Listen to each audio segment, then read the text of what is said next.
Hola, ¿qué tal? Bienvenidos, bienvenidas al Mundo desde el Sur. Soy Luis Francisco Blandón, desde Caracas, Venezuela, nuevamente hablando de este país que denuncia sobre la agresión de los Estados Unidos en el Caribe bajo el pretexto de la lucha contra el narcotráfico, y las acusaciones contra Venezuela no son más que un intento de criminalizar al país caribeño, asegurarse el territorio geográficamente que sirva las rutas del narcotráfico y asegurar las inmensas reservas energéticas venezolanas.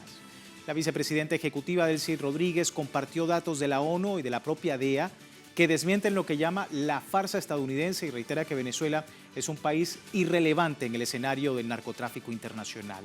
La atención de Estados Unidos no es un hecho aislado. El presidente de Brasil recientemente, Luis Ignacio Lula da Silva, utilizó la plataforma de la cumbre virtual de los BRICS para lanzar una contundente crítica al despliegue militar de los Estados Unidos en el Mar Caribe. La presencia, dice, de Fuerzas Armadas de la mayor potencia en el Mar Caribe es un factor de tensión incompatible con la vocación pacífica de esta región, declaraba Lula en esa ocasión. Vamos a estar hablando, debatiendo sobre este tema. Antes, recordarle a través de redes sociales, y a lo largo del día hemos sondeado la opinión de nuestros usuarios sobre la segunda arista de esta noche. Ustedes ya han participado respondiendo la pregunta, pero aquí le compartimos nuevamente para quienes no lo han hecho. Y es que Venezuela también denuncia que la gobernadora de Puerto Rico, Jennifer González, se suma a la agresión militar de los Estados Unidos.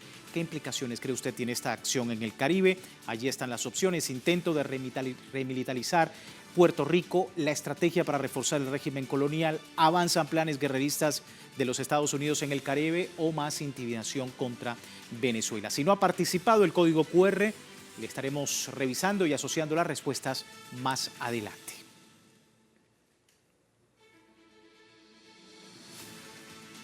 Vamos de inmediato con el análisis. Me acompaña en el estudio Ramón Frostfogel, profesor puertorriqueño en la Universidad de California de Berkeley, figura intelectual destacada a nivel internacional sobre asuntos de descolonización del poder y el conocimiento. Profesor, muchísimas gracias por su tiempo. Bienvenido al Mundo desde el Sur. Gracias por la invitación. Bueno, nuevamente la denuncia de Venezuela sobre lo que ocurre en el Caribe y la importancia, lo hemos dicho durante todos estos días en nuestro sistema informativo, la importancia de las voces que se están sumando precisamente a todo esto. Hablaba el presidente Lula da Silva, posteriormente, o quise decir anteriormente, la cumbre de la CELAC, que daba precisamente indicios de la importancia de mantener esta región como zona de paz. La importancia, profesor, y su lectura sobre lo que representan esas voces. Bueno, la resistencia a este tipo de agresiones han sido importantes. Han habido manifestaciones muy positivas del presidente Petro en Colombia, del presidente Lula en Brasil.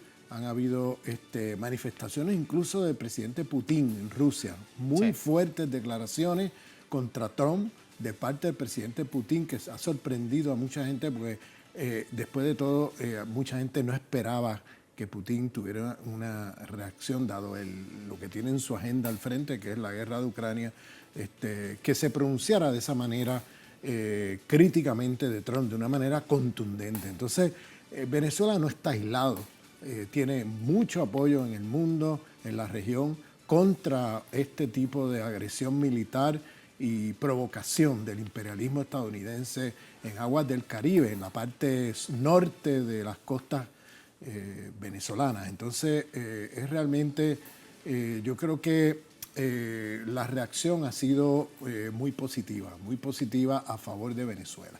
Sí, justamente hay un elemento que queremos sumar sobre los Estados Unidos, que ha difundido una falsa narrativa de narcotráfico en Venezuela, pese a que diversos informes de la ONU lo han ya desmentido. De hecho, recientemente Marco Rubio aseguraba durante su visita a Ecuador que no le importaba lo que dijera la ONU, ¿no? Según la vicepresidenta de Venezuela, se han examinado los informes anuales de droga de la Organización de Naciones Unidas contra la Droga y el Delito desde 1999 hasta 2025, y durante estos 27 años seguidos, Venezuela no aparece como un país de relevancia en materia de drogas ilícitas, de estupefacientes ni de narcóticos. Estos datos verificados por la ONU evidencian que la acusación de narcoestado hecha por los Estados Unidos carece de fundamentos y pruebas. De hecho, los informes arrojan que la presencia de la DEA podría haber sido contraproducente o simplemente podría ser infiltrada. Su postura, profesor, sobre esto, teniendo en cuenta también lo que representa que una persona como Marco Rubio diga que no le importa lo que dice la ONU sobre estos datos? Bueno, eso es un descaro porque él es el canciller de los Estados Unidos y decir que no le importa lo que diga la ONU es realmente una cosa descarada. Nosotros estamos viendo aquí lo que yo llamaría la doctrina Rubio. Es lo que estamos viendo en estos momentos, en esta provocación y agresión contra Venezuela. La doctrina Rubio, como sabemos, está alineada con poner énfasis del imperio estadounidense en América Latina y sobre todo contra los gobiernos soberanistas. Cuba, Venezuela, la cabeza de todos. Y claro, esto lo tenemos que entender en el contexto de la geopolítica mundial. En primer lugar, decir que el imperio ha perdido sus guerras frente a China, guerras comerciales, me refiero, en África y en Asia. El imperio ha perdido las guerras militares en el Medio Oriente.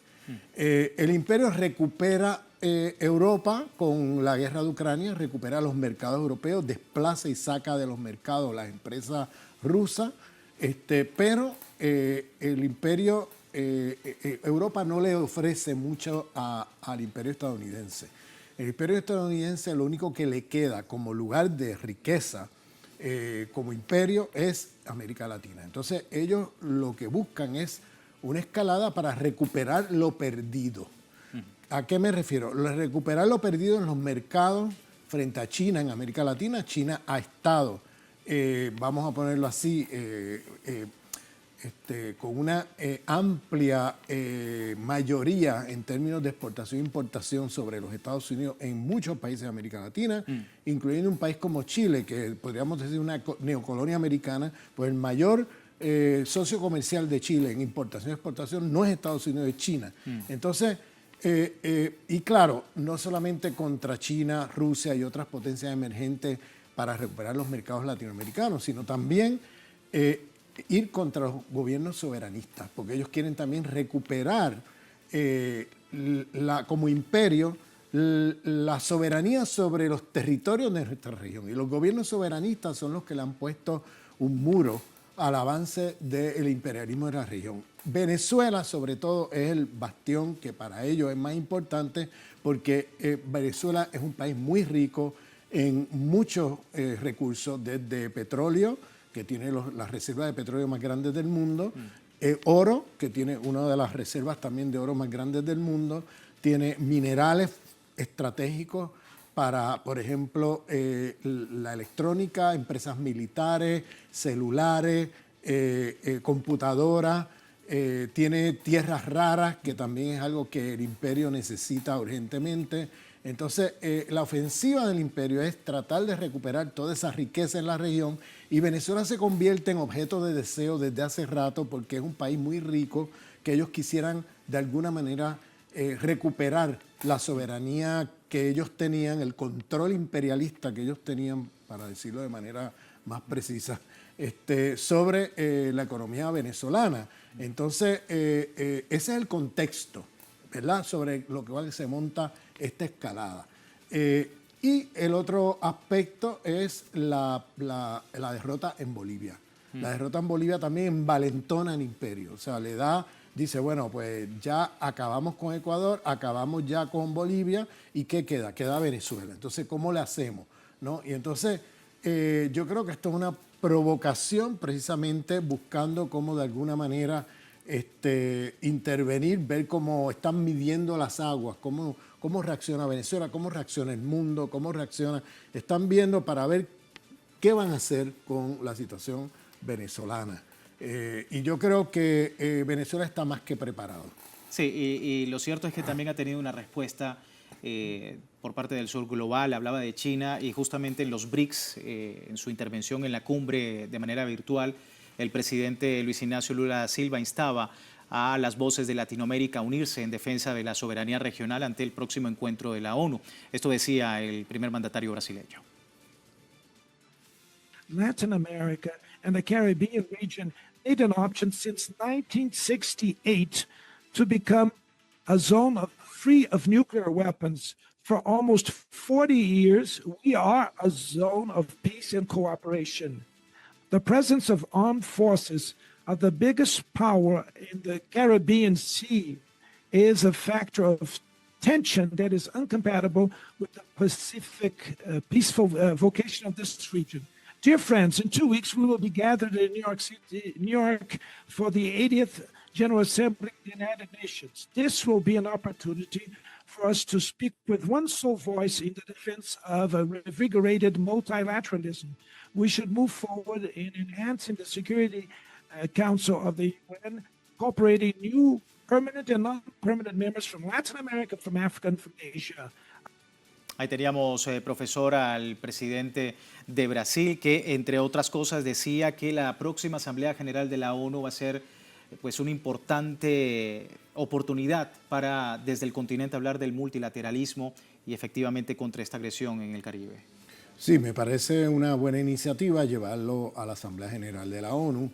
Es importante movilizar todas las instituciones posibles de la comunidad internacional en apoyo a Venezuela. Es importante la solidaridad en las calles de América Latina. Es decir, el llamado que yo haría a la izquierda que nos está escuchando aquí es movilizarse por toda América Latina en las calles frente a las embajadas americanas para poner presión, para oponernos a una agresión contra un país hermano como es Venezuela. Y entonces yo te diría que detrás de todo esto, con todas estas mentiras y fake news que están lanzando, ¿no? Lo que están buscando es como un pretexto, ¿no? Para tratar de alguna manera intervenir o una intervención quirúrgica, como ellos le llaman, de tratar de destruir a través de bombardeos o cosas por el estilo. Yo espero que eso no pase, ¿verdad? Producto de la presión que se genere. Pero la verdad es que este tipo de lenguaje, narcoterrorismo, observen bien eso, no podemos perder de vista las palabras que usan, porque estas palabras tienen mucho contenido y sentido dentro del sistema jurídico estadounidense. Usted tiene más derecho frente a una corte ante una acusación de narcotráfico que ante una acusación de terrorismo. Es decir, las leyes en Estados Unidos desde septiembre 11 ya tienen un aparataje de leyes para poder de alguna manera suspender el habeas corpus, suspender la presunción de inocencia ante una acusación de terrorismo. Si usted está acusado de narcotráfico, usted tiene presunción de inocencia, usted se puede defender. Y en el plano internacional no se justifica un ataque a un país por narcotráfico, se justifica si es terrorista. Entonces ellos tienen la política de ataque preventivo ante un país si se es declarado terrorista. Entonces fíjate cómo el comunismo ya no funciona como lema para justificar una invasión a ningún país. Sí. El terrorismo islámico que lo usaron durante este siglo para invadir muchos países en el Medio Oriente no funciona en Venezuela porque es un país que no es musulmán. Entonces, ¿qué les queda? Pues mezclar la palabra narcotráfico con la palabra terrorismo. Y se han inventado esto de narcoterrorismo, una ficción, porque en realidad Venezuela mencionaban los informes de Naciones Unidas, sí, pero hay que ver los de ADEA, los mismos informes que ellos han producido. En el 2024-2025, en los 2 últimos años, si usted lee esos documentos, la palabra Venezuela no aparece nunca, nunca. Es decir, Venezuela no es un país que ellos identifiquen sus propios informes como Estado dentro del imperio, como un país que lleve drogas a los Estados Unidos. Entonces, esto es un gran invento que se han hecho. Todo el mundo sabe que la mayor parte de las drogas van por el Pacífico. Sí, algo que efectivamente ha denunciado en reiteradas oportunidades, la ruta del narcotráfico por el Pacífico y solo un pequeño porcentaje que entra o trata de ingresar por territorio venezolano. Profesor, voy a una breve pausa. Al regreso, le recuerdo a la audiencia, tiene tiempo de participar en la encuesta. Más adelante, pues en redes sociales revisamos los resultados. Por lo pronto, breve pausa acá en El Mundo desde el Sur. Ya regresamos.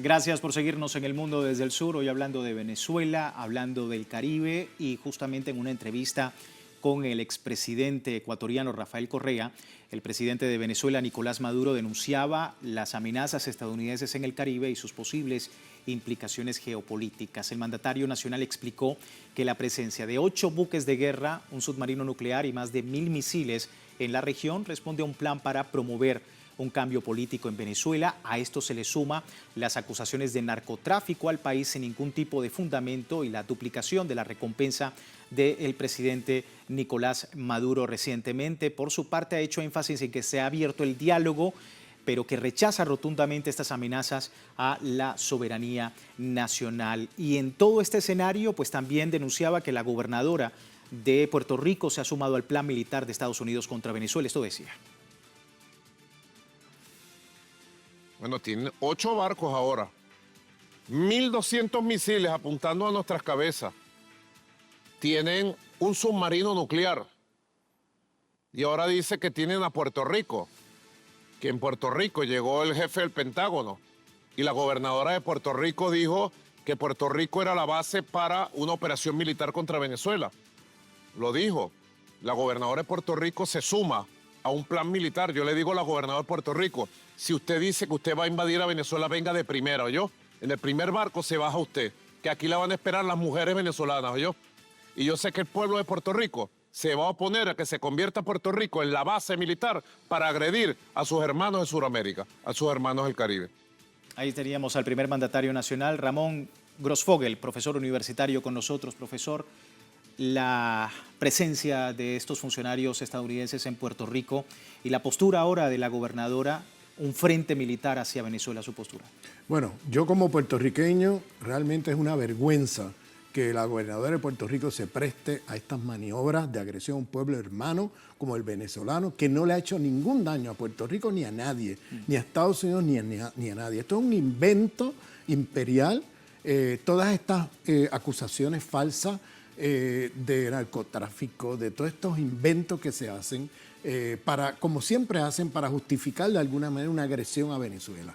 Y en lugar de esa gobernadora ser honesta, decir la verdad, se está alineando con las fuerzas más oscuras del imperio para hacer de Puerto Rico un espacio de maniobra contra el pueblo hermano de Venezuela. Les aclaro también que al mismo tiempo que esa gobernadora comete ese acto que yo le llamaría de traición a nuestro pueblo, porque realmente nosotros somos en todo momento un pueblo pacífico, un pueblo que busca buenas relaciones con los países vecinos y sobre todo el pueblo venezolano, que es un pueblo pacífico que no le ha hecho daño a nadie, mucho menos a Puerto Rico. Lo que ha hecho Venezuela toda la vida es estar en solidaridad con Puerto Rico por la situación colonial de Puerto Rico. O sea, es una vergüenza que esa gobernadora venga a decir a prestarse a ese tipo de maniobra. Y fíjate, ayer hubo una movilización multitudinaria en Puerto Rico. Justamente se lo iba a preguntar, profesor, se han registrado estas manifestaciones en rechazo, vamos a ver las imágenes justamente, particularmente temen una posible reactivación de las antiguas bases militares en la isla en medio de las amenazas de Estados Unidos en el Caribe, protestas que fueron convocadas por, entre algunas, la organización Madres contra la Guerra, que a la vez denuncia que Puerto Rico pues es un pueblo invadido por Washington. Aseguran que se repite el patrón, así como pasó con Irak, y que la Casa Blanca usa el pretexto del narcotráfico para ocupar Venezuela y robarle los recursos. Entonces, en este caso, profesor, la opinión pública en Puerto Rico sobre esto y mantener como un límite de Estados Unidos a Puerto Rico en esa llamada lucha contra el narcotráfico que realiza en el Caribe. Sí, la gente se ha lanzado a la calle. Quizás eso no aparece como noticia central en la prensa porque no le conviene al imperio. En esa prensa amarilla, imperial, mentirosa, no aparecen esas cosas, pero usted métase en las redes y va a ver las manifestaciones multitudinarias en Puerto Rico contra el uso de Puerto Rico como un trampolín para una invasión a Venezuela. Puerto Rico tuvo ese rol por mucho tiempo en la base de Vieques, en el este de Puerto Rico. Ahí se hacían maniobras de ensayo de invasión para muchos países del mundo durante el siglo XX y el pueblo puertorriqueño de todos los colores y preferencias políticas se unió y los sacó a patadas de allí. Entonces ese complejo militar que era Roosevelt Roads en la parte este, en el pueblo de Ceiba, en Culebra, en Vieques, que servía para trampolín a invasiones militares fue cerrado por la lucha del pueblo puertorriqueño, haciendo desobediencia civil, impidiendo que pudieran practicar en esa zona. Al final cerraron todo. Ahora están volviendo otra vez a tratar de reanudar ese rol de Puerto Rico como un lugar de ensayo de invasiones, y la gente está otra vez en la calle. Dice esta gente que es un retroceso a la lucha histórica, ¿correcto? Total, es un retroceso a la lucha histórica, y yo creo que esto va a ser derrotado, pero rápidamente, por el pueblo puertorriqueño. Si algo, independientemente de qué preferencia política tengan, si algo tiene, es que es un pueblo pacífico y que no se presta a este tipo de maniobras contra los pueblos hermanos. Se veía esto y efectivamente hay un contraste, por ejemplo, lo que pasa en Brasil, por ejemplo, se hace un juicio contra Jair Bolsonaro y la gente de la ultraderecha, convocada por la ultraderecha, salía con banderas de los Estados Unidos en estas manifestaciones, más allá, ¿no?, de cualquier postura política, pues el tema también de la bandera y de que se haga una manifestación con símbolos que no representan al país. La postura de esto, porque también tenemos Ecuador por otro lado, un país con una crisis multidimensional desde el punto de vista económico, de seguridad, con bases militares, ahora nuevamente de Estados Unidos, sí ha sido la punta del iceberg de todo este movimiento del narcotráfico en Latinoamérica, profesor. Sí, mira, yo lo que tengo que decir sobre eso es que si Estados Unidos de verdad tiene interés en parar el narcotráfico en su país, que vayan a arrestar a los capos de la droga en los Estados Unidos, que son los capos que realmente controlan el comercio de droga a nivel internacional, que los puedes encontrar en Wall Street, en Nueva York, los puedes encontrar en el Pentágono y los puedes encontrar en el Estado Imperial en Washington. Fíjate que la DEA es el mayor traficante de drogas en el mundo. Por eso fue, si recordamos, que el comandante Chávez paró la relación con la DEA, tuvo que romperla porque mandaba vamos a poner, por ejemplo, 20 toneladas de drogas incautadas en Venezuela, se le entregaba a la DEA y llegaba a la Florida 10 toneladas. ¿Dónde estaban las otras 10 toneladas? ¿A dónde desaparecieron? ¿A dónde fueron a parar? O sea, esto es muy sospechoso, estas cosas que hace la DEA. La DEA es el mayor traficante de drogas en el continente. Y entonces esta gente viene con una hipocresía impresionante, porque los mayores traficantes de drogas es el imperio estadounidense. Te pongo varios ejemplos. La guerra de Vietnam. En el triángulo de Laos, Camboya y Vietnam, controlado por la CIA durante la ocupación americana, en la guerra de Vietnam se convirtió en el lugar de producción y exportación de heroína número 1 en el planeta Tierra. Luego, en los años 80, en la guerra contra el pueblo nicaragüense, que vino el famoso escándalo Irán contra, cómo ellos subsidiaban las armas que llevaban a la contra en Honduras para atacar a Nicaragua, con cocaína. Es decir, la CIA enviaba aviones desde bases militares en la Florida, desde bases aéreas militares en la Florida, lo llevaba lleno de armas a Honduras y regresaban llenos de cocaína. Es decir, la contra pagaba con cocaína a la CIA.